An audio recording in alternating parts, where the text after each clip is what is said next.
Nek wis urusan dhuwit niku wong lali. Kadang niku malah ini ojo mboten usah kaget nek wonten lari murid lali karo gurune nek wis duwe niku. Fitnahnya gede loh. Seorang yang mengaku Islam walaupun ya dia ini termasuk minal munafikin, itu bisa sampai lali karo nabi ini. Muhammad kamu harus adil gara-gara duit. Akhirnya Rasulullah sampai bilang, Rasulullah marah. Malah bukan karena beliau merasa dihinakan, tapi marah karena saat ini agama Allah sedang dihinakan. Waihak, Rasulullah bilang, wah celaka awakmu ini. Rasulullah bilang, "Fama ya'til illam a'til." Kalau aku yang jadi nabi nggak bisa adil, terus apa sing kate iso? Oh, ngoten niku. Kanjeng Nabi niku ngelingno, ya Allah, awakmu kok iso sampai koyok ngene nek ngomong. Ketika orang ini bilang, "Muhammad kamu harus adil," Rasulullah kaget marah. Ya Allah, gara-gara duit iso koyok ngene. Kok sebegitu sesatnya kamu hanya gara-gara harta? Kalau kamu punya keyakinan Nabi bisa saja nggak adil, terus apa sing kate adil? Nek sing dadi Nabi, pimpinane Nabi ae ora iso adil, berarti gak bakal ada orang yang bisa adil di dunia ini. Bismillahirrahmanirrahim. Alhamdulillahirabbil alamin. Wassalatu wassalamu ala sayyidil anbiya'i wal mursalin, imamil awwalin wal akhirin, sayyidina Muhammadin as-sadiqil wa'dil amin. Wa ala alihi at-tahirin wa ashabi al-hadin al-mahdiin wa ala tabi'in wa ala tabi'i tabi'in wa man tabi'ahum bi ihsan ila yaumiddin. Wa alaina ma'hum wa fihim bi rahmatika ya arhamar rahimin ya arhamar rahimin ya arhamar rahimin. Amma ba'd. Para rawuh ingkang minulya, alhamdulillah malam hari ini kembali kita semua dipertemukan oleh Allah Subhanahu wa taala. Semoga kumpul kita semua di tempat dan waktu ini menjadikan salah satu sebab kita semua mendapatkan ridho dari Allah Subhanahu wa taala. Wa ridwanu minallahi akbar. Kita semua sudah berada di penghujung bulan Rabiul Anwar, penghujung bulan Maulid. Kurang 2 atau 3 hari lagi kita akan keluar. Bulan mulia, bulan yang penuh dengan bahagia ini akan meninggalkan kita semua. Tetapi kebahagiaan kita atas Rasulullah, cinta kita atas Rasulullah tidak terbatas dengan bulan. Bulan apapun kita tetap berbahagia dengan Rasulullah. Bulan apapun kita tetap cinta sama Rasulullah, gak berkurang. Bulan apapun, kapanpun, bulan apapun, kapanpun waktunya, dimanapun tempatnya, cinta kita sama Rasulullah tidak akan pernah berubah, insyaAllah. Amin Allahumma amin. Para rawuh ingkang minulya, di pertemuan ingkang terakhir kita semua sempat membahas bahwa kita sebagai manusia, sebagai anak cucu Nabi Adam alaihissalam, kita ini diberi posisi yang sangat tinggi, diberi tugas yang sangat mulia oleh Allah Subhanahu wa taala dibanding makhluk-makhluk yang lain. Padahal banyak makhluk lain yang lebih baik dari kita. Ada makhluknya Allah yaitu para malaikat, tetapi mereka tidak mendapatkan tugas dan posisi ini. Ataupun juga banyak makhluk-makhluk lain seperti hewan, tumbuhan yang juga tidak mendapatkan tugas ini. Tugas ini dipilih langsung oleh Allah Subhanahu wa taala, diberikan kepada kita. Nopo tugas ini yang kita emban semua tanpa terkecuali anak cucu Nabi Adam. Nopo tugas menjadi khalifatullah fil ard, menjadi wakil Allah untuk mengatur dunia ini. Kita semua sama Allah Subhanahu wa taala diberi kekuasaan di dunia ini, tapi bukan pemilik. Kita bahas seperti itu di minggu kemarin. Wa idz qala rabbuka lil malaikati inni ja'ilun fil ardi khalifah. Adam dan anak turunnya diturunkan di dunia ini, di bumi ini, untuk menjadi khalifatullah, menjadi pengganti dan wakil Allah ngatur dunia ini. Kita ini diberi kekuasaan sama Allah. Kalau kita angan-angan, banyak makhluk Allah yang lebih kuat dari kita, tetapi ternyata oleh Allah Subhanahu wa taala semuanya ditundukkan kepada kita. Saya ketika waktu di Tarim, mondok di Tarim di Yaman itu sering melihat ada anak-anak kecil niku geret onta, anak kecil baru 5-6 tahun itu jalan megang tali yang digeret. Tali itu ada di hidung atau di lehernya unta yang begitu besarnya, digeret manut datang anak kecil. unta niku gede. Ukurannya bahkan bisa jadi lebih besar dari sapi yang gede, yang besar ini, sapi dewasa. Tapi bisa tunduk sama anak manusia, sama anak cucu Nabi Adam yang ukurannya lebih kecil, bahkan kadang masih anak-anak. Dari situ kita bisa angan-angan bahwa memang Allah Subhanahu wa taala ini menundukkan banyak makhluknya yang ada di bumi ini kepada kita semua anak manusia, karena memang tugas kita ini begitu mulia. Padahal secara fisik jelas kalah. Tenaga kayak napa-napa nih, ukuran kayak napa-napa nih. Tetapi kenapa kok yang seperti itu sakit manut manusia? Banyak hewan-hewan sapi, kambing manut manusia. Karena memang mereka semua diciptakan tahu bahwa posisinya itu di bawah manusia. Manusialah yang menjadi penguasa untuk mengatur alam dunia ini. Tetapi penguasa bukan pemilik. Kita menguasai bukan berarti memiliki dan bukan berarti bisa seenaknya.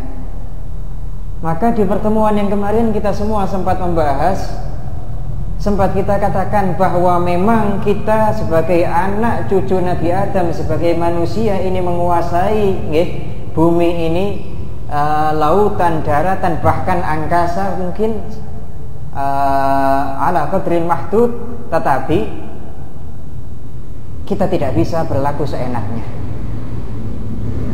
Krono nopo barang nek titipan niku harus diperlakukan sesuai dengan yang nitip. Kita ini cuma dititipi oleh Allah Subhanahu wa taala, ki amanati inna aradnal amanata ala samawati wal ardi wal jibali. Ini saat terus bahwa ini semua cuma titipan, kita dititipi, maka kalau kita mengemban tugas harus sesuai dengan yang titip, yang punya. Maka itulah tugas, itulah faedahnya diturunkan agama oleh Allah Subhanahu wa taala. Nyopo sih Allah kok gawe sing jenenge agama? Kenapa? Karena ketika kita hidup di dunia ini, ketika kita penuh dengan kekuasaan, wong niku biasanya nek berkuasa, semakin berkuasa niku semakin semena-mena. Orang itu kalau semakin hebat, semakin kuat, biasanya semakin sakarepe dhewe. Nggih napa boten? Pasti. Karena merasa semakin di atas, merasa semakin sulit, semakin sedikit yang bisa menghalangi, maka semakin sakarepe dhewe. Mulane kula jenengan urip tentunya niki sama Allah Subhanahu wa taala diturunkan yang namanya agama. Tugasnya napa? Faedahnya napa? Agama diturunkan di dunia ini agar kita hidup di dunia ini bisa sesuai dengan tugas semestinya. Kita sadar bahwa kita di dunia, kita bukan pemilik dunia. Kita hanya wakil Allah yang memiliki dunia. Kan nikulah tujuan utama ini, diturunkan banyak kitab, diutus banyak nabi, dan diturunkan yang namanya agama. Nggih intine faedahe dan mriku kangge ngatur kula jenengan sing dadi manusa niki dadi penguasa ning donya. Kabeh hewan sing luwih kuat tunduk, akhirnya nek ngoten mungkin rawan sakarepe dhewe. Akhirnya Allah menurunkan aturan, kamu manusia mungkin hewan-hewan itu saya tundukkan kepadamu. Kamu manusia mungkin dunia ini dengan akalmu kamu bisa menundukkan dunia, bisa menguasai dunia, tapi kamu harus ingat, kamu hanyalah makhluk, kamu hanya saya beri amanat bahwa dunia ini bukan punya kalian, dunia ini adalah punyaku Allah. Niku tujuannya Allah nurunaken dunia, nurunaken agama, ngutus para rasul, nurunaken kitab-kitab. Terus akhirnya pertemuan yang kemarin kita bahas, di dalam yang namanya agama ini ada 3 rukun terpenting. Ada yang namanya akidah, keyakinan kita, keyakinan tenati. Ada yang namanya syariat, aturan-aturan tentang pekerjaan-pekerjaan yang kita lakukan. Niku jenenge napa? Syariat. Ada yang namanya tazkiyah, cara kula jenengan mengelola dan mengatur hati agar sesuai dengan kehendak Allah. Agama niku wis keyakinan, terus manten-manten kelakuan kula panjenengan niku syariat, terus ati kula panjenengan, sifat-sifat kita diatur dengan yang namanya tazkiyah. tazkiyah. Akidah biasa disebut dengan tauhid. Syariah biasa disebut dengan Islam. Tazkiyah banyak juga yang menyebut dengan istilah lain tasawuf yang sering kita dengar. Dalam pertemuan yang kemarin, terus apa hubungannya tiga poin atau 3 rukun terpenting dalam agama dengan kajian aswaja? Pertemuan yang kemarin kita bahas bahwa dalam akidah atau dalam tauhid itu ada yang namanya ilmu kalam. Dalam tauhid itu ada yang namanya ilmu kalam. Ilmul kalam ini adalah bagian terpenting dalam ilmu tauhid.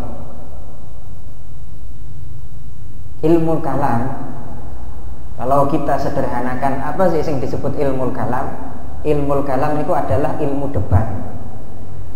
Debat ilmu cara kula panjenengan sedaya untuk bisa meyakini dan membenarkan, untuk bisa membuktikan sakjane bener apa enggak sih enek pangeran, jane bener apa enggak Islam itu agama yang hak, benar atau tidak bahwa nanti kita pada saatnya akan bertemu menghadap untuk mempertanggungjawabkan amal kita kepada Allah. Cara ilmu yang di situ kita diajari untuk bisa tahu bagaimana cara kita yakin hal-hal yang seperti itu dan bagaimana kita bisa mempertahankan keyakinan kula panjenengan sedaya. Napa sih krana dalam Islam niku kita akan menemui banyak orang yang aneh-aneh yang akan terus berusaha untuk menghancurkan Islam dari dalam atau dari luar.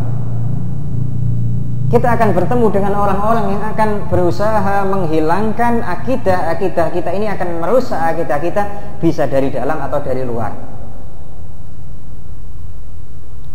Orang yang dari luar Islam jelas wong-wong sing gak percaya enek pangeran itu kathah. Zaman sakniki kebek. Apalagi anak-anak muda yang aktif di medsos akan sering tahu orang-orang yang golongan ngeten-ngeten iki. Anak-anak kula jenengan yang aktif di medsos itu banyak saat ini orang-orang seperti itu. Di YouTube nih, kebek. Channel-channel yang mohon maaf ateis atau channel-channel agama lain selain Islam yang berusaha untuk membuat para orang-orang Islam ragu atas kebenaran Islam. Kota. Jadi tenan apa gak enek sing jenenge pangerannya, apa sih awakmu salat gak mari subuh wis macam-macam, nanti pakai falsafat, pakai macam-macam. Kathah nih. Itu dari luar Islam. Dari dalam Islam sendiri orang-orang yang bahkan sebagian dari mereka yakin dan iman terhadap Allah Subhanahu wa taala, tapi mereka niku kadang sedikit membawa akidah yang agak menyimpang dari akidah yang semestinya dibawa para salafuna as-saleh.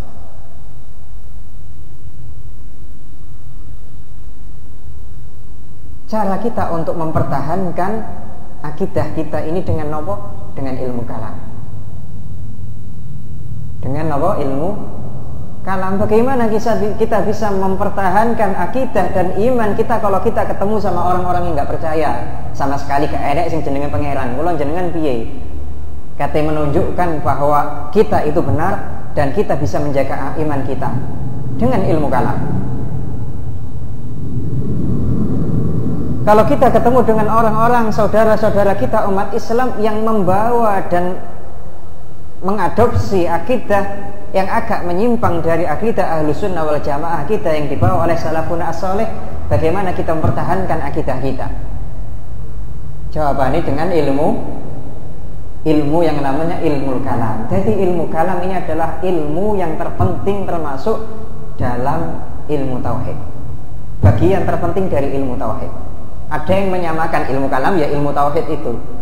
Walaupun alat tahqiq ilmu kalam itu adalah bagian dari ilmu tauhid. Ala kulli. Napa sih? Karena sebagian itu zaman sekarang kita itu sudah sangat butuh sama yang namanya ilmu kalam, tapi sialnya lagi sebagian orang dari orang saudara-saudara kita umat Islam ini ku ngaramno ilmu kalam. Jadi ini gak oleh dipelajari. Lah ya repot. Kula jenengan niki zaman sakniki nemen butuhe tapi malah diharam. No. Iya repot nih. Pertama, kita semua kalau kita teliti di dalam Al-Quran, ternyata memang di dalam Al-Quran Allah Subhanahu wa ta'ala itu sering menceritakan syubhat-syubhat atau kenyelenian, keanehan dan kesesatan orang-orang yang ingin menghancurkan Islam disebutkan dalam Al-Quran, dan kadang di dalam Al-Quran sendiri sudah diajari sebagian atau sekelumit cara untuk membantah mereka. Wonten ikutan Quran. Wonten Al-Quran disebutakan ceritanya orang-orang musyrik yang nggak percaya sama Allah Subhanahu wa ta'ala. Mereka itu musyrik. Setiap kali didakwai oleh Rasulullah, mereka itu jawabnya ngeten, disebutkan oleh Al-Quran dalam surat Ali Imran, wonten juga dalam surat An-Nahl kalau nggak salah. Dalam surat Ali Imran Allah Subhanahu wa ta'ala dawuh, sayaqulul ladzina asyraku law sya'allahu ma asyrakna. Orang-orang yang musyrik, orang-orang yang menyekutukan Allah, orang-orang yang menyembah Tuhan selain Allah, mereka niku kalau kamu dakwai Muhammad, kamu akan menemukan sebagian dari mereka akan berkata, kalau didakwai olehmu Muhammad, ojo musyrik, jangan sekutukan Allah, mereka akan mengatakan ini sudah takdir Allah, ini sudah kehendak Allah. Kalau Allah berkehendak maka saya tidak akan seperti ini. Maknanya Allah itu sudah mengisyaratkan Muhammad, di antara orang-orang yang kamu dakwai akan ada orang-orang yang akan menjadikan takdirku ini sebagai tameng atas kesesatan mereka. Angger salah nek diilingno mesti sing diandalno ini takdir Gusti Allah, ini sudah ketentuan dari Allah, ini sudah qada dari Allah. Akan ada orang-orang yang seperti itu. Walaupun kata-kata ini benar bahwa semua adalah takdir Allah, seperti disebutkan lagi dalam ayat yang lain, Allah berkata, walau sya'allahu ma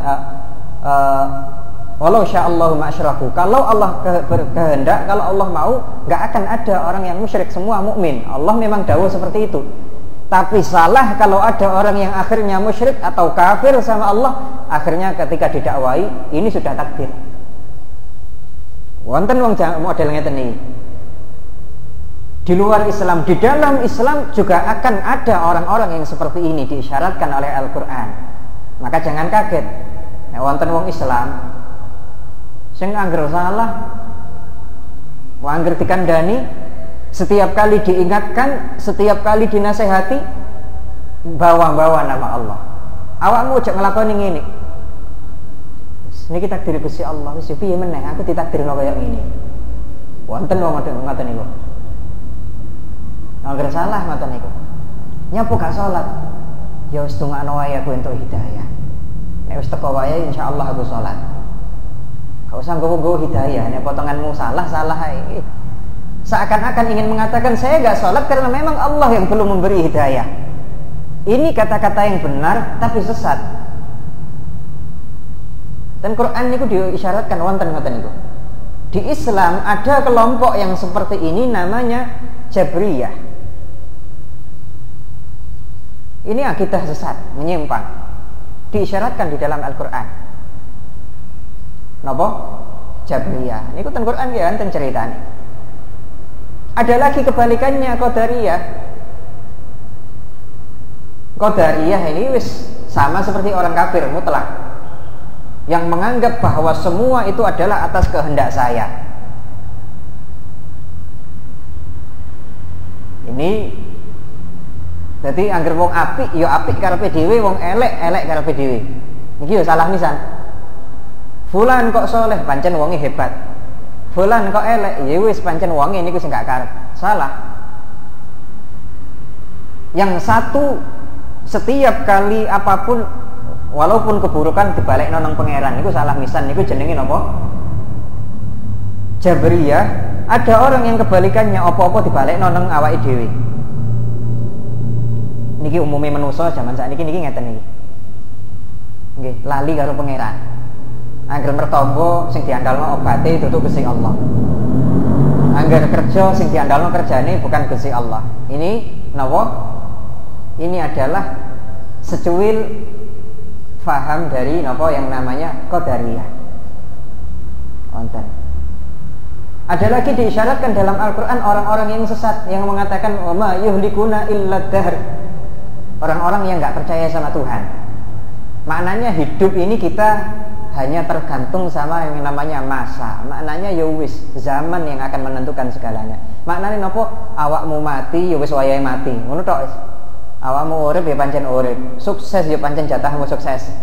Tapi nggak mengakui bahwa itu semua adalah kehendak dari Tuhan. Ini orang-orang yang nggak percaya sama Tuhan, atau sering kita sebut dengan ateis. Ten Quran disebutakan ahlul ilhad. Wonten ngaten niku wonten.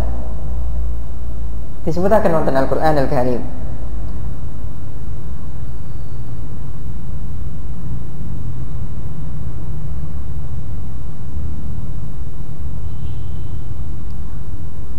Ada lagi orang-orang waqalun ya illa hayatuna dunya namutu wa nahya wa ma yulikuna illa dahr. Ini orang-orang mulhid. Ada lagi orang-orang yang enggak percaya sama yang namanya hari kebangkitan,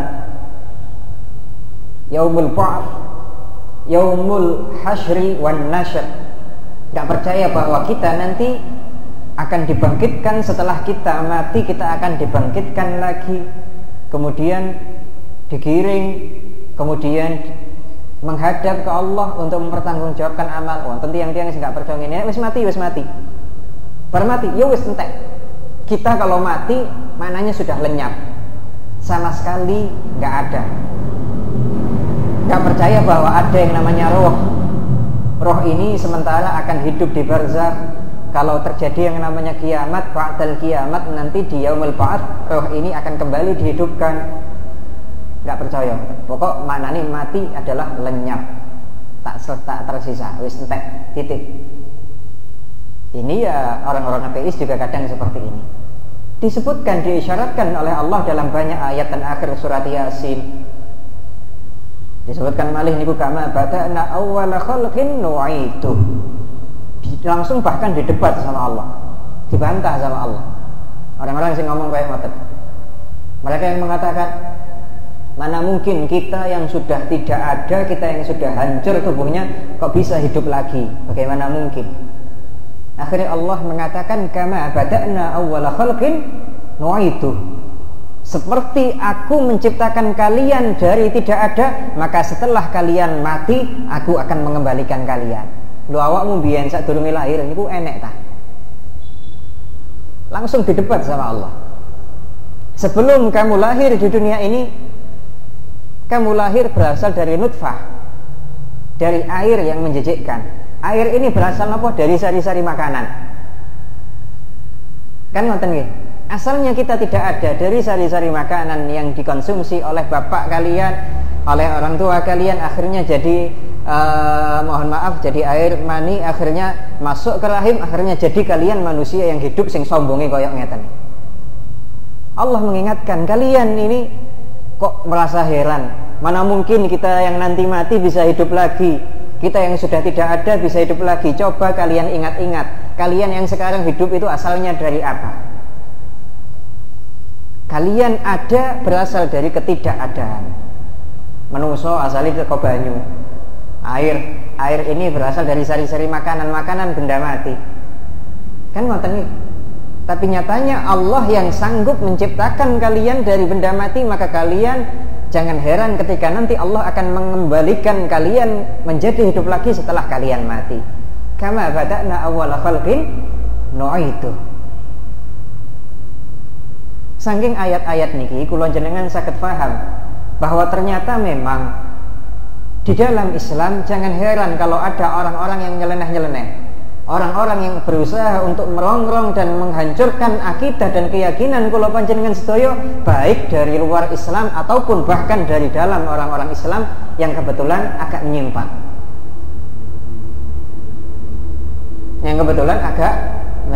Jangan heran kalian akan bertemu orang-orang yang seperti ini. Al-Quran sudah menceritakan. Maka kula jenengan ya kudu siap-siap, kudu hati-hati. Siap-siapnya dengan apa? Dengan ngaji, dengan ilmu. Niki dari sini maka kita tahu kenapa sih kok dalam hadis disebutkan oleh Rasulullah sallallahu alaihi wasallam fadlul alim alal abid. Orang yang alim itu kadang itu tingkatnya, derajatnya itu bisa mengalahkan orang yang ahli ibadah tapi nggak alim.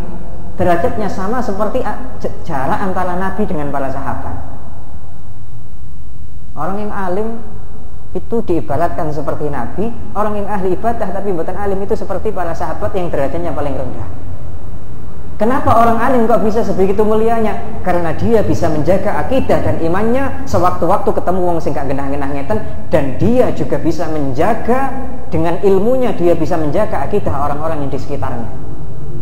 Nek wong ahli ibadah apik, hebat, bagus, top, memang kita harus rajin beribadah, tapi kan dia cuman kanggo awake dhewe ibadah iki. Wong ahli wiritan, ahli zikir, ahli sholat tahajud, bagus. Allah mencintai mereka.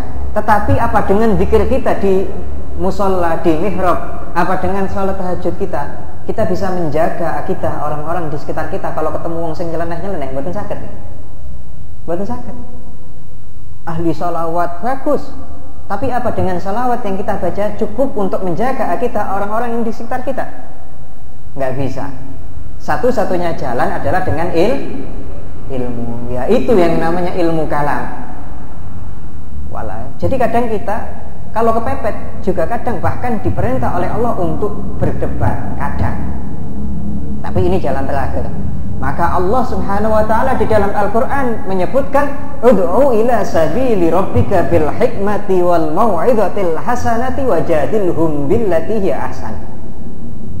Muhammad, kamu dakwahlah, ajaklah orang-orang, ajaklah semua makhluk ini untuk mendekat sama Allah, untuk menuju jalan Allah. Bil hikmah, yang pertama dengan hikmah, yang kedua dengan mau'izah hasanah, yang ketiga wajadilhum billati hiya ahsan. Kalau kepepet debato, tapi dengan jalan dan dengan cara yang baik. Debat inilah yang namanya ilmu kalam. Allah ya Rabbi ya Karim. Bahkan yang lebih parah lagi, ada yang namanya, ada hadis ini sahih. Hadis ini terkenal, hadis Dzul Khuwaisirah. Hadis Dzul Khuwaisirah. Terkenal nih hadis ini. Hadis asal mula yang menceritakan asal mula timbulnya kesesatan dalam Islam. Islam bukan sesat, tapi ada orang yang mengaku Islam yang sesat. Jangan dikira kesesatan dalam Islam maksud saya bukan Islam agama yang sesat. Islam satu-satunya agama yang hak. Selain itu famadza ba'dal haqqi illa dhalal, enggak ada ya. Satu-satunya agama yang hak Islam. Wa may yabtaghi ghairal islami dinan fala yuqbal min. Tetapi orang-orang yang mengaku Islam di dalamnya ya kadang ada yang sesat. Masa wonten hadis Dzul Khuwaisirah. Hadis ini sahih. Pernah suatu saat Rasulullah sallallahu alaihi wasallam itu sedang bagi-bagi harta jarahan perang, ghanimah. Ketika baginda yang mulia Rasulullah sallallahu alaihi wasallam sedang bagi-bagi harta jarahan perang atau ghanimah, tiba-tiba ada orang yang merasa marah sama Rasulullah karena nggak dapat bagian banyak. Sengeten iki nek wis urusan duit niku kadang wong santri niku iso lali karo gurune. Murid iso lali karo kiai ini. Biasa ngoten niku nek urusan duit. Seorang umat yang mengaku pengikut setia bisa lali karo nabi ini. Dzul Khuwaisirah. Urusan duit agama itu wis ngoten kaya sane. Mulane fitnah gede, duit niku ya fitnah gede. Muga-muga kula njenengan sedaya dijaga saking fitnahe duit. Nek iso duwike sing akeh tapi gak kena fitnahe. Ngoten lho. Sing parah wis duwe ora duwe kena fitnahe misal. Wah niku repot. Paling sae gak kena fitnahe duit. Perkara didadekno sugih ya slamet sangka fitnahe, perkara melarat ya angsa dados tiyang sing qanaah, sing mboten kenging fitnah niku sing apik. Sing elek wis gak duwe kena fitnah dunya, wah niku repot wis. Dzul Khuwaisarah niki napa? Suatu saat ketika Rasulullah bagi-bagi harta karena merasa dia nggak dapat banyak, maju menghadap sama yang mulia Rasulullah Sallallahu Alaihi Wasallam, bilang sama Rasulullah, ya Muhammad, i'dil. Muhammad, kamu harus adil, jangan semena-mena seperti ini. Kanjeng Nabi dikandani kon adil. Muhammad, kamu harus adil. Kalau bagi-bagi ini harus adil. Nek wis urusan duit niku wong lali. Kadang niku malah niku aja mboten usah kaget nek wonten lari murid lali karo gurune nek wis duwe niku. Fitnahnya gede loh. Seorang yang mengaku Islam walaupun ya dia ini termasuk minal munafikin, itu bisa sampai lali karo Nabi ini. Muhammad, kamu harus adil gara-gara duit. Akhirnya Rasulullah sampai bilang, Rasulullah marah bukan karena beliau merasa dihinakan, tapi marah karena saat ini agama Allah sedang dihinakan. Waihak, Rasulullah bilang, wah celaka awakmu ini. Rasulullah bilang, fama ya'til illam a'til. Kalau aku yang jadi nabi nggak bisa adil, terus apa sing kate iso? Wah, ngoten niku. Kanjeng Nabi niku ngelingno, ya Allah, awakmu kok iso sampai koyok ngene nek ngomong. Ketika orang ini bilang, Muhammad kamu harus adil, Rasulullah kaget marah. Ya Allah, gara-gara duit iso koyok ngene. Kok sebegitu sesatnya kamu hanya gara-gara harta? Kalau kamu punya keyakinan Nabi bisa saja nggak adil, terus apa sing kate adil? Nek sing dadi nabi, pimpinane nabi ae ora iso adil, berarti gak bakal ada orang yang bisa adil di dunia ini. Nak ngoten nggih. Siapa orang yang hatinya lebih bersih dari Rasulullah? Siapa orang yang lebih mengenal Allah dari Rasulullah? Siapa orang yang lebih taat kepada Allah dari Rasulullah? Kalau sampai Muhammad bin Abdullah pimpinan para nabi gak adil, maka orang seluruh dunia pasti semuanya gak akan bisa adil. Rasulullah sampai bilang seperti itu, marah. Allah, loh ini wong sesat nih. Zaman ini sinten nih muncul? Zamannya Kanjeng Nabi. Orang mengaku agamanya Islam sesat nih. Dia ngomong seperti itu langsung kafir. Napa krana nganggep Nabi gak adil. Kafir wong kaya ngoten niku. Kalau Nabi bisa melakukan maksiat, maknanya Nabi orang yang tidak bisa dipercaya, kan ngoten terusane. Kalau Nabi tidak bisa dipercaya, berarti agama Islam masih bisa saja diragukan. Malih ngoten nih. Lah nek wong ngoten niku hukume napa? Kafir kan nih. Nek diterus-terusno. Muhammad ini nabi tapi bisa saja dia maksiat. Bisa saja dia mengikuti nafsu. Lha nek wis ngoten, kalau dia bisa maksiat berarti dia orang yang tidak bisa dipercaya. Kalau tidak bisa dipercaya, terus agama Islam bener apa salah? Lha malah ngoten terusane. Oh, iki wong kafir ini, sesat nih. Gara-gara duit. Akhirnya Sayyidina Umar langsung, ya Rasulullah idzin li an adrib unuqa hada.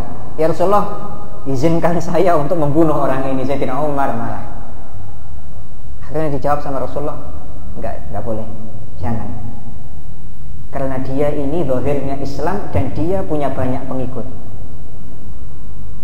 Orang kalau zahirnya Islam, itu kita nggak boleh nuduh-nuduh kafir. Kalau dia ngaku Islam, saya iman sama Allah, iman sama Rasulullah, percaya sama kitabullah, kalau jangan nggak iso karani, oh awakmu kafir, awakmu halal darah, nggak bisa. Perkara nyatane di hatinya dia memang beneran kafir, itu urusan dia sama Allah. Nggak bisa kita maksa. Pokoknya awakmu kafir, pokoknya awakmu ini wis gak iso, nggak bisa, kita harus nggak bisa. Rasulullah seperti itu sama Sayyidina Umar. Ya Rasulullah, boleh saya bunuh nggak? Nggak boleh. Akhirnya orang ini pergi, ngambek, nesu, ngamuk, ngambul nih, ngambek sama Rasulullah. Nesu sing dinesoni sinten? Pimpinane para nabi dinesoni. Allah niki masyaallah. Wong celaka tenan wong niki. Akhirnya Rasulullah bilang, sayakhruj min dhi'i hadza qaumun fi akhir zaman. Nanti di akhir zaman akan muncul dari keturunan orang ini Maknanya kesesatan ini Rasulullah ingin mengatakan kesesatan model kayak gini akan berlangsung sampai dino kiamat. Sayakhruj min dhi'i hadza qaumun fi akhir zaman, nanti akan muncul dari keturunan orang ini kaum. Berarti kaum niku sithik napa kata? Banyak nggih. Bukan 1, 2, 3, 4, 5 orang, maknanya banyak.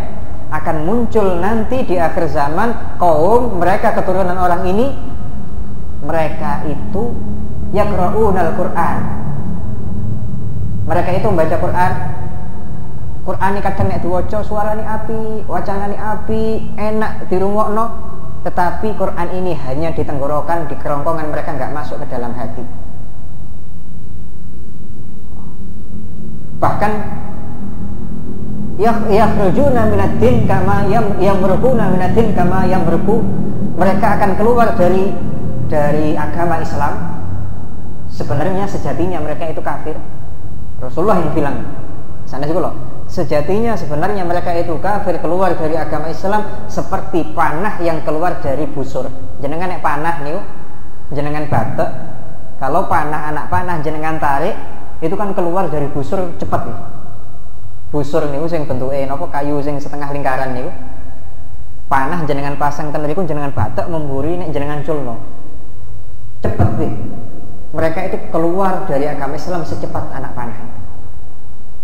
Allah. Bahkan dalam sebagian riwayat Rasulullah mengatakan orang ini akan punya pengikutnya itu mereka itu rajin sholat, bahkan tahkiru sholatukum, sholat kalian para sahabat kalau dibanding sholat mereka, sholatmu gak ini apa-apanya. Mereka ahli sholat, mereka ahli puasa, puasa kalian para sahabat kalau dibanding dengan mereka, puasa kalian gak ini apa-apanya, gak sebanding dengan puasa mereka. Mereka rajin puasa, mereka rajin sholat, sholat mereka khusyuk, sholat mereka mungkin ribuan rakaat, puasa mereka mungkin setiap hari. Kalian puasanya nggak ada apa-apanya, sholat kalian nggak ada apa-apanya, Quran kalian mungkin masih kalah enaknya, kalah merdunya dibanding mereka. Tetapi mereka sesat. Rasulullah yang bilang. Allah. Mana ini kalau jenengan saat ini yang kata mondok no anak, barang katanya nyekolah no anak. Oh di situ ada Qurannya bagus, di sekolah itu anak kecil-kecil sudah disuruh hafalan Quran. Ojo mek delok hafalan Quran itu, delok akidah. Sani kan kadang, apalagi di kota-kota ini, ya wallah alam, kula mboten ngertos. Kula mirang-mirang, kan banyak yang akidahnya sudah mulai menyimpang. Qurannya bagus, anak kecil-kecil hafal 1 juz, 2 juz, 3 juz, Qurannya top, katanya gitu. Loh, belajar Quran bagus, tapi jangan lupa akidah ini yang terpenting. Walaupun anak yang jenengan hafal Quran, akidahnya sesat, iso mlebu koyo ngene kok. Kados dawuh Kanjeng Nabi kan gitu. Quran tok, yang penting anakku hafal Quran, gak diajari akidah. Loh, salah. Kadang orang-orang yang seperti itu, kadang sudah tahu akidahnya ini menyimpang, sekolah ini, madrasah ini, atau yayasan ini. Kenapa anak jenengan masukkan? Yang penting anak saya belajar Quran dulu, akidahnya nanti. Loh, ini remeh noni, bahaya nih. Rasulullah sudah mengisyaratkan. Bahkan dalam sebagian riwayat, malah ini jenengan nih akan tahu. Di akhir riwayat ini sebagian riwayat yang melalui Sayyidina Ali bin Abi Thalib dengan sanad yang diriwayatkan sampai Sayyidina Ali, di situ dikatakan mereka itu akan memerangi kelompok yang keturunannya Dzul Khuwaisarah ini, yang sesat ini, sing nyalah-nyalahno Kanjeng Nabi, sing Qur'ane wacanane apik, yang kadang sholatnya itu khusyuk, bagus, bacaannya merdu, kadang sholatnya itu panjang. Memang bagus, memang sunnahnya kalau sholat zuhur, isya, subuh itu panjang memang. Kadang seperti lebih khusyuk dari kita. Puasanya kadang juga rajin, kadang sedekahnya juga banyak.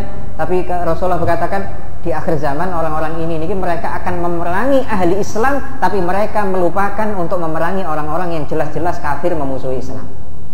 Menjenengan mulai saat ini ngertos sih. Ada orang-orang yang ngaku Islam, kadang mereka hafal Quran, ngebom, sing dibom napa? Masjid. Kan wonten niku. Ada kan kelompok-kelompok yang seperti itu. Saya nggak mau ngomong, tapi memang ada. Siapa mereka ya jenengan paham dewi. Kenapa orang yang di masjid ini katanya musyrik semua? persis seperti yang didhawuhkan Rasulullah di akhir zaman. Hadis ini sahih. Akan ada orang-orang ini, mereka ini akan memerangi orang Islam yang di dalam masjid. Mereka sholat, mereka mengatakan la ilaha illallah, dibunuh, diperangi. Katanya kenapa? Mereka kafir. Yang orang-orang jelas-jelas kafir, musuh Islam, dicarno. Jangan lihat kan kelompok-kelompok yang seperti itu. Yang dibom apa? Masjid, tempat maulidan, acara maulidan dibom. Ada dulu kejadian rame itu. Orang-orang menyebut nama Nabi, orang-orang salawatan dibom. Wonten nih. Ya ini kelompok inilah yang masuk dalam hadis yang disebutkan Rasulullah sallallahu alaihi wasallam. Allah. Kelompok sing nyimpang-nyimpang itu kada. Allah ya Rabbi ya Karim. Ini penting akidah itulah. Kula jenengan sedaya belajar ilmu kalam ini cuma sekedar mukaddimah saja. Kenapa kita belajar ilmu kalam? Agar kita bisa membentengi akidah kita dari orang-orang sing nyeleneh-nyeleneh, sing nyimpang-nyimpang niki. Dalam pertemuan kemarin sempat kami singgung, ternyata Al-Quran itu juga di dalamnya mengisyaratkan, dalam beberapa ayat mengisyaratkan debat versi ilmu kalam. Ada di dalam Al-Quran. Wa idh qala Ibrahim rabbi sanes napa? Wa kadzalika nuri Ibrahim malakutas samawati wal ardi wa liyakuna minal muqinin falamma janna 'alaihi al-lailu ra'a kawkaba qala hadza rabbi sa'taruse. Contoh. Untuk selebihnya tentang ilmu kalam ini insyaallah sejarahnya dan imam kita, asal mulanya, terus pembagian kelompok-kelompok sing aneh-aneh ini insyaallah semoga akan kita bisa bahas di pertemuan selanjutnya. Mungkin untuk sementara kita cukupkan sampai di sini. Mari kita buka bersama sesi tanya jawab. Baiklah jemaah sekalian dan para pendengar dimanapun berada yang dirahmati Allah Subhanahu wa Ta'ala, pentingnya ilmu kalam tadi untuk membentengi daripada akidah kita, untuk menghindari dari orang-orang yang akan terus merongrong akidah Ahlus Sunnah wal Jamaah. Baik, langsung aja menuju ke pertanyaan pertama, terus dari IG, dari Maria Syihab. Dari Maria Syihab. Ya. Assalamualaikum warahmatullahi wabarakatuh. Waalaikumsalam warahmatullahi wabarakatuh. Jika lantai kita kotor dan banyak semutnya, bagaimana hukum menyapu semut yang ada di kotoran tersebut? Terima kasih. Jika lantai kotor ada semutnya, ya disapu nggak apa-apa. Takut mati begitu, menyiksa gitu, menyiksa. Okay. Jadi kita bisa, kalau secara umum kita bisa, kalau ada semut, ada apa, ya wis disapu, tirsi, mboten napa-napa, mboten masalah. Yang nggak boleh memang, sebagian ulama mengatakan nggak boleh dengan sengaja membunuh semut, tapi sebagian semut, ada yang bilang semut Sulaiman, Allah dengan sengaja. Apalagi sampai dibom, kadang nonton yang nonton itu dibom, nah itu yang nggak boleh. Tapi kita nyapu, nggak kok perkara sing mati ya wis, nyapu, betul nopo. Rumah banyak semut di jalan wah rusak, ini kok kadang nggak apa-apa. Disapu, dibersihkan nggak apa-apa, nggak masalah. Oke, monggo.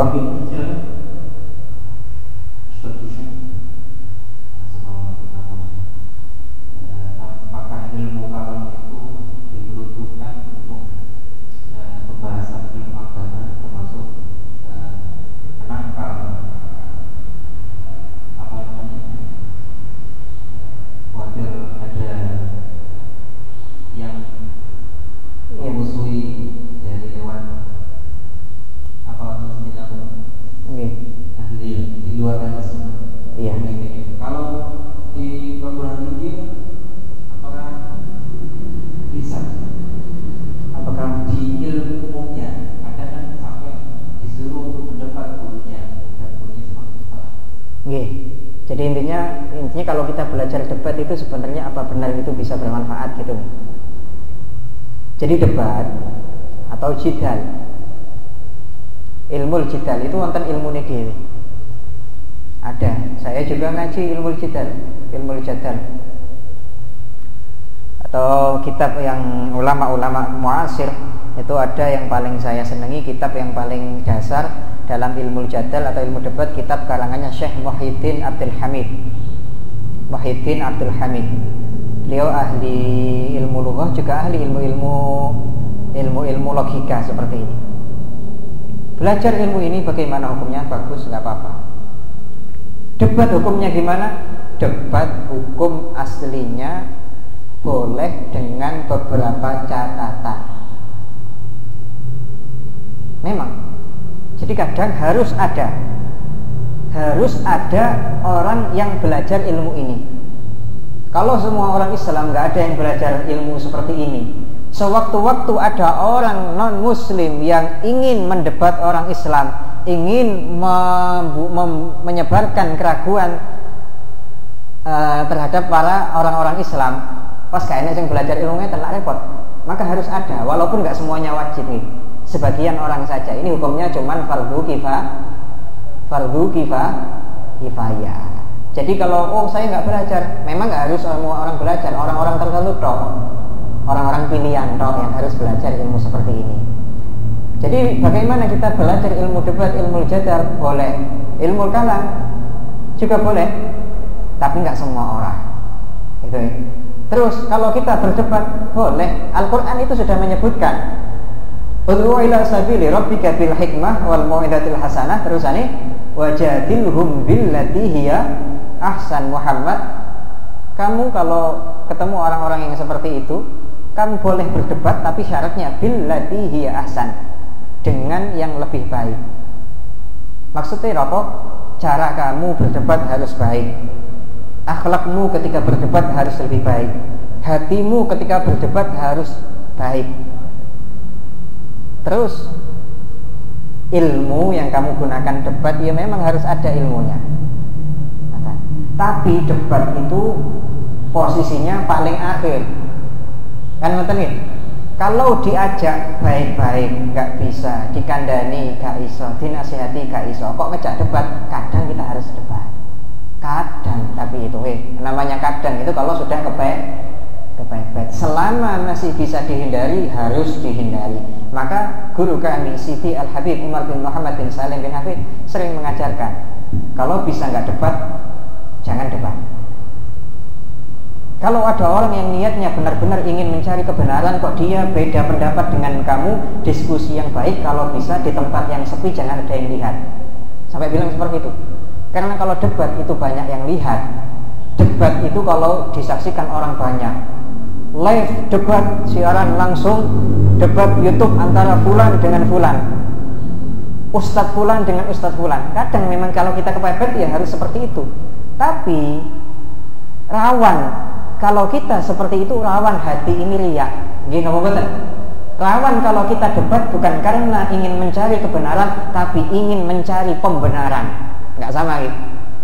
Orang yang debat tujuannya apa? Mencari kebenaran. Karena saya ingin tahu yang benar itu saya atau kamu. Kalau yang benar kamu, saya akan ikut kamu. Kalau yang benar saya, monggo ikut saya. Itu orang cari kebenaran. Tapi kalau kita di depan orang banyak, itu rata-rata debat kita akan berubah menjadi cari pembenaran, agar kita dianggap sebagai orang yang benar, walaupun kadang kita tahu kalau kita salah. Mulanya hati-hati debat itu. Maka banyak orang-orang ahli tasawuf yang lebih memilih untuk menghindari. Orang-orang tasawuf yang lebih memilih untuk menghindari. Tapi kita nggak bisa bilang ini haram, nggak. Ini fardu kifayah, harus ada orang yang maju. Imam Syafi'i yang kadang debat, Imam Ghazali ini pun jeri ahli tasawuf, ya sering debat. Bahkan kitab-kitabnya Al-Mustasfa, bahkan Ihya Ulumuddin, itu sering usulubnya usulub munadharah, usulub debat. Makanya seperti itu. Tapi nggak sembarang orang. Ada orang fikih dasar nggak pernah ngaji, ilmu tauhid dasar nggak pernah ngaji, habis itu masuk sekolah, masuk perguruan tinggi, langsung dikon debat. Sing diambil kalam-kalami para filosof, Socrates, Plato, sak terusé. Quran dorong ngerti, hadis dorong ngerti, ya bahaya nih kok. Tapi kalau debatnya di ruang rumah sakit, saya tertutup apa terbuka? Sebenarnya memang debat itu lebih baik tertutup, bagaimanapun caranya itu lebih baik tertutup, karena lebih hati kita itu lebih, insya Allah lebih mudah untuk ikhlas. Kalau debat di depan orang banyak, riya akan muncul, ujub akan muncul, sombong akan muncul, pamer, ingin masing-masing ingin dianggap paling hebat, masing-masing ingin dianggap paling pintar, masing-masing ingin dianggap paling hebat, paling top. Tapi kadang memang di pondok-pondok memang diajari seperti itu, dan itu sudah tradisi di dalam pesantren-pesantren kita. Nopo? Karena untuk menyemangati anak-anak muda zaman sekarang yang rata-rata sudah nggak minat sama ngaji. Sekarang kan jarang orang minat ngaji. Tapi alhamdulillah di pondok-pondok kuno-kuno yang masih ada basul masail macam-macam itu, rata-rata anak-anaknya masih semangat ngaji. Kenapa? Karena melihat debat itu kok menarik. Forum basul masail, ada yang namanya nadwah fiqhiyah, ada yang menamai basul masail atau semacamnya, menarik, akhirnya pada senang ngaji. Ya kadang ya memang nggak apa-apa seperti itu, tapi orang-orang yang ikut itu harus diingatkan, diajari tasawufnya, diingatkan, niat kamu ditata, niat kamu ditata. Kayak gitu. Berikutnya Gus dari Abdi Robi minta sejarah atau historis tentang Alfiyah. Minta historis tentang Alfiyah dari Abdi Robi. Historis Alfiyah. Alfiyah itu nopo sih? Alfiyah itu diambil dari kata-kata alf. Alf maknanya adalah 1000. Alfiyah itu adalah kitab yang berisi rata-rata isinya itu qasidah atau nadhaman atau kumpulan beberapa bait syair yang jumlahnya biasanya hampir 1900 sekian atau 1000 pas atau 1000 lebih atau bahkan sampai 2000, 3000, 5000, itu namanya alfiyah. Jadi kalau ada orang ngarang nadhaman, berapa nadhamannya? 10 bait, terus sampean beri nama alfiyah, lu mek 10 kok jenenge alfiyah, ya salah. Alfiyah itu dari kata-kata alf maknanya 1000. Kumpulan nadham yang jumlahnya mendekati 1000, 993, 960 sekian, itu sudah bisa disebut alfiyah. Atau nadhamnya 1000 atau lebih sedikit, atau bahkan 1000 berkali-kali lipat, 2000, 3000, 4000, 5000, itu baru bisa disebut alfiyah. Alfiyah itu macam-macam, dan rata-rata alfiyah ini dikarang dalam bidang ilmu tertentu. Ada alfiyah dalam bidang ilmu nahwu. Yang paling terkenal alfiyahnya Imam Ibnu Malik Al-Andalusi, Alfiyah Ibnu Malik, atau yang lebih tepatnya disebut dengan Nadhmul Khulassah. Nama aslinya Al-Khulassah dalam ilmu nahwu. Ada alfiyah ilmu nahwu karangannya Al-Imam Ibnu Mu'ti, gurunya Ibnu Malik. Ada alfiyah ilmu nahwu karangannya Jalaluddin As-Suyuti. Ada alfiyah dalam ilmu hadis seperti yang dikarang oleh Al-Hafidh Al-Iraqi, Zainuddin Al-Iraqi. Alfiyah dalam ilmu hadis, jumlah nadhamnya 1000 nadham. Ada alfiyah dalam ilmu hadis dikarang oleh Al-Imam Suyuti lagi. Ada alfiyah dalam fikih. Itu yang nadhamannya siapa? Ibnul Wardi kalau nggak salah. Ibnul Wardi atau siapa? Ibnul Wardi atau Mawardi. Ibnul Wardi kalau nggak salah, atau siapa? Yang ngarang apa? Kalau nggak salah Bahjah Wardiyah dalam ilmu fikih madzhab Syafi'i 5000 nadham. Ada alfiyah dalam fikih yang dikarang Ibnu Ruslan, namanya Zubat.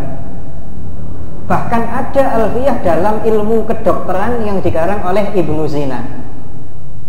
Alfiyah dalam ilmu medis. Dokter sekarang sak dunya gak enek sing hafal nih. Luriyen orang Islam yang namanya Ibnu Zina. Ibnu Zina, dia itu orang Islam, ahli kedokteran, ahli filsafat, ilmu-ilmu ngatan-ngatan itu. Beliau itu sampai ngarang alfiyah dalam ilmu kedokteran. Beliau juga ngarang kitab Al-Qanun fit Tibb, kitab yang menjadi rujukan dokter seluruh dunia sampai beberapa abad yang lalu. Sampai Amerika, benua Eropa, dokter-dokter biyen pedomane kitab Al-Qanun fit Tibb yang dikarang Ibnu Sina. Ada nih alfiyah. Ya, alfiyah itu ya seperti itu.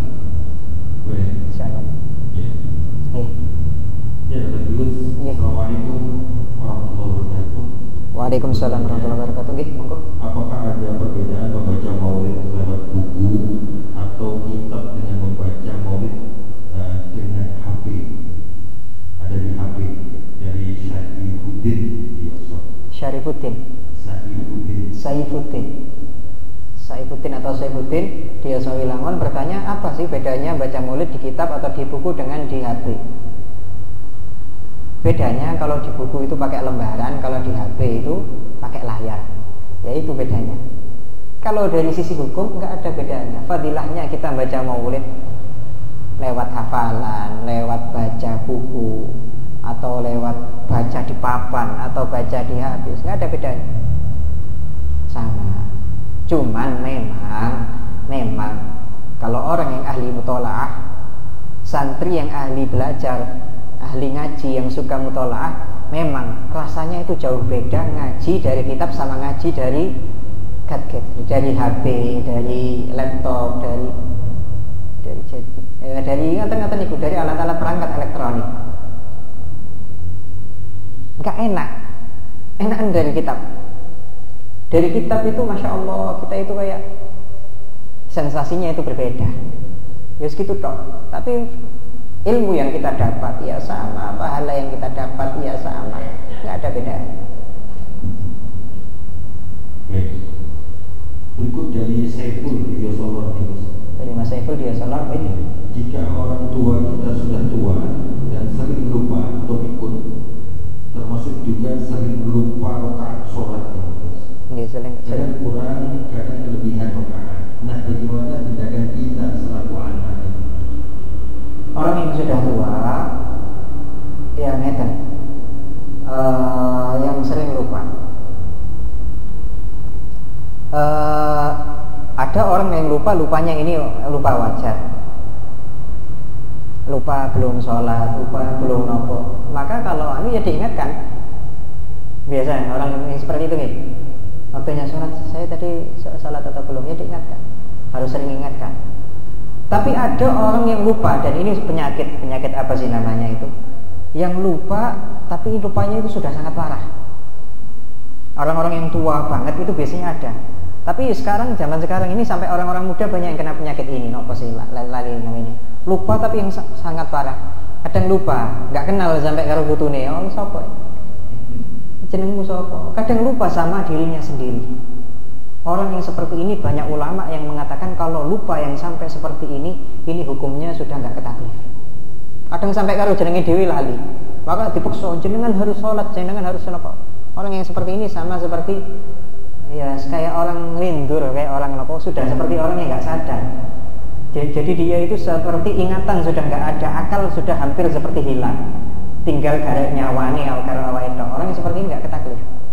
Tapi kalau lupa yang ya lupa biasa kayak kula jenengan ngoten niku atau apa ya diingatkan. Ya. Tapi jangan pura-pura lupa. Ya. Baik, silakan untuk jamaah Mas Kirom. Ya, monggo.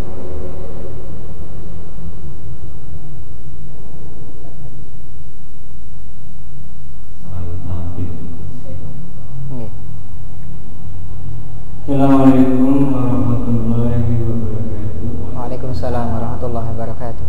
Dalam bacaan basmalah Bismillahirrahmanirrahim, apa perbedaan Ar-Rahman dengan Ar-Rahim? Apa bedanya Ar-Rahman dan Ar-Rahim? Ar-Rahman dengan Ar-Rahim, dua nama Allah. Rahman itu juga salah satu ismun min asma'illahi al-husna, salah satu asma'il husna. Ar-Rahim juga sama. Apa ada perbedaan keduanya? Ada banyak perbedaan. Yang pertama dari sisi makna itu jelas berbeda. Di dalam kaidah ilmu lughah secara umum ada kaidah yang sifatnya kulliyah walaupun di ba'dil istitsna, itu bunyinya gini: ziyadatul mabna tadullu ala ziyadatil makna. Lafaz itu biasanya kalau susunan hurufnya makin banyak, maknanya juga biasanya makin tambah. Ar-Rahman sama Ar-Rahim itu maknanya beda. Kalau Ar-Rahman ada yang bilang maknanya adalah zat yang memberikan rahmat ketika di dunia dan ketika di akhirat. Rahmat di dunia didapat oleh kita orang muslim, juga didapat oleh orang-orang kafir. Orang kafir di dunia dapat rahmat. Buktinya apa? Mereka tiap hari maksiat sama Allah, diberi hidup, diberi nyawa, diberi rizki, nggak putus-putus, diberi kesehatan, bahkan kadang masih dibiarkan tertawa bahagia. Rahmat atau bukan itu? Rahmat dari Allah. Untuk siapa? Untuk orang kafir di dunia. Ar-Rahman maknanya adalah yang memberikan rahmat di dunia dan di akhirat. Salah satu maknanya. Kalau Ar-Rahim yang memberikan rahmat di akhirat saja. Jadi kalau Ar-Rahman ini adalah nama Allah yang mendapatkan manfaat dari sifat ini, orang mukmin juga orang kafir. Nggih napa mboten? Karena nang dunya orang kafir untuk bagian, tapi nang akhirat pun mboten wonten. Tapi kalau Ar-Rahim ini adalah yang dapat nikmat, dapat manfaat dari sifat Ar-Rahim ini adalah hanya orang-orang mukmin, karena rahmat akhirat, rahmat Allah yang ada di akhirat ini orang kafir nggak dapat. Nek entuk rahmati Allah gak sida neraka kan ngoten nggih.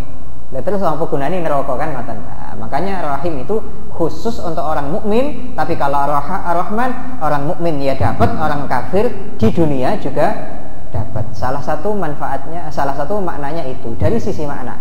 Kalau dari sisi penggunaan, lafaz Ar-Rahman itu khusus hanya diperuntukkan Allah. Enggak boleh ada makhluk lain yang disebut Rahman, enggak boleh. Enggak boleh. Maka mohon maaf, kadang saya yang agak sering enggak cocok. Ada orang namanya Abdurrahman. Abdurrahman maknanya kawulane Allah sing maha welas asih, hamba Allah yang maha Rahman. Tapi kadang kita orang Jawa, itu adat kita manggil nama itu pasti dipotong joko akhirnya tok. Abdurrahman dipanggil Rahman. Rahman itu Allah. Dia itu bukan Rahman tapi Abdur Rahman. Maka mohon maaf, saya itu dulu pernah dengar Yai Hamid. Sampai Yai Hamid Pasuruan kan namanya Kiai siapa? Abdul Hamid. Namanya Yai Abdul Hamid, hamba Allah yang maha terpuji.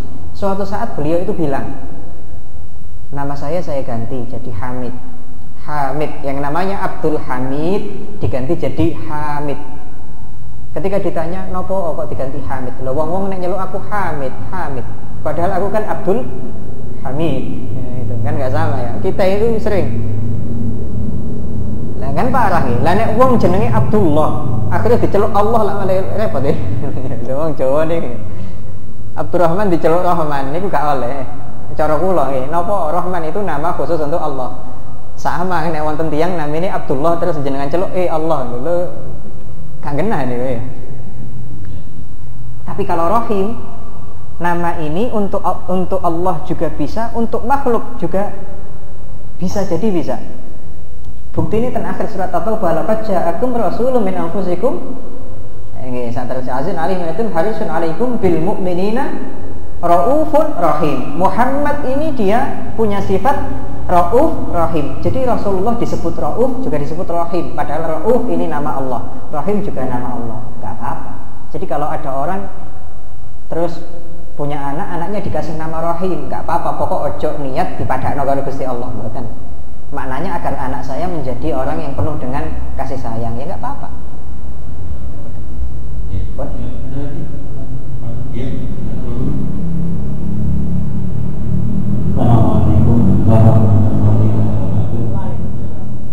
Waalaikumsalam warahmatullahi wabarakatuh. Nggih.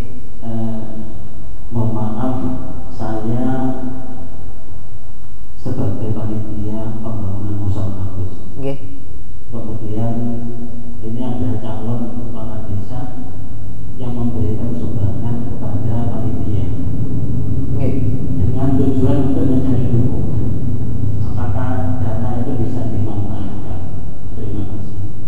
Bagaimana kalau ada orang-orang yang kita tahu mereka itu lagi nyalon, terus bantu bangunan musola atau masjid atau nopo?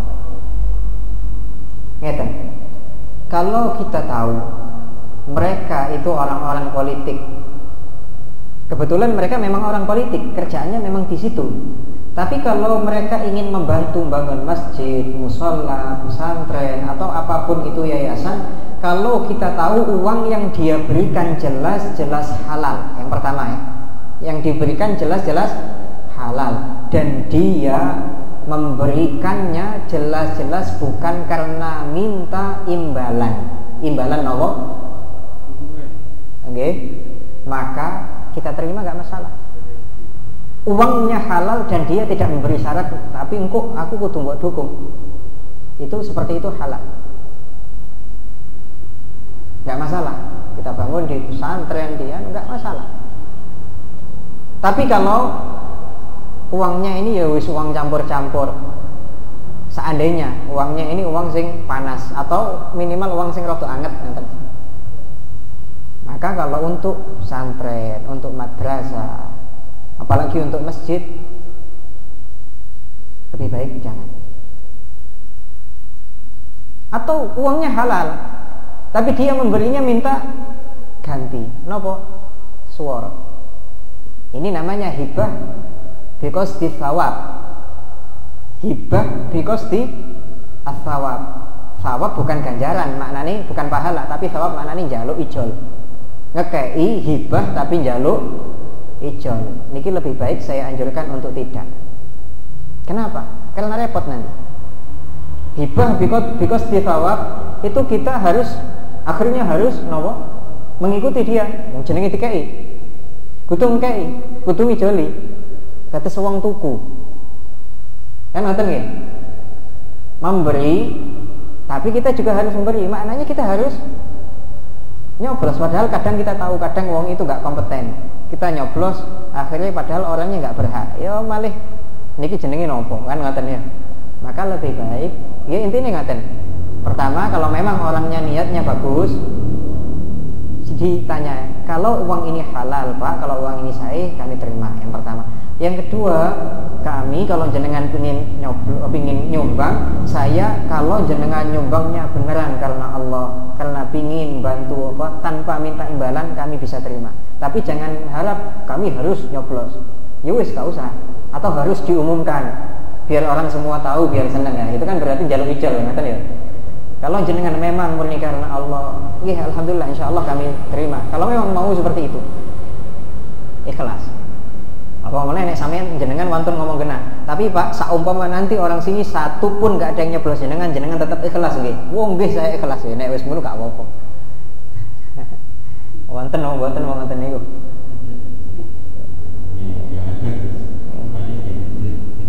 Lah nek kebiyen urip gak tahu sedekah, mbasan saiki moro-moro kok loman. Lah niku wis jelas niku. Kok loman dadak nih. Sakniki wah diluk neh iki. Oh 2022 itu pemilu Pak, atau 2000 pinten?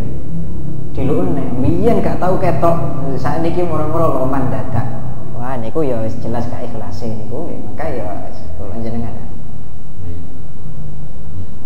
Jadi Pak Iman nggih ngoten, langsung ngomong sing apik-apikan. Pak, saya pingin uang yang mau masuk di, cara kita ngomong yang bagus lah, yang masuk dibuat pembangunan musola ini harus yang benar-benar mohon maaf, harus yang benar-benar suci, bersih, maksudnya ya kita sampaikan dengan yang baik, dan kami bisa menerima, tapi kami nggak bisa menjanjikan apapun suara.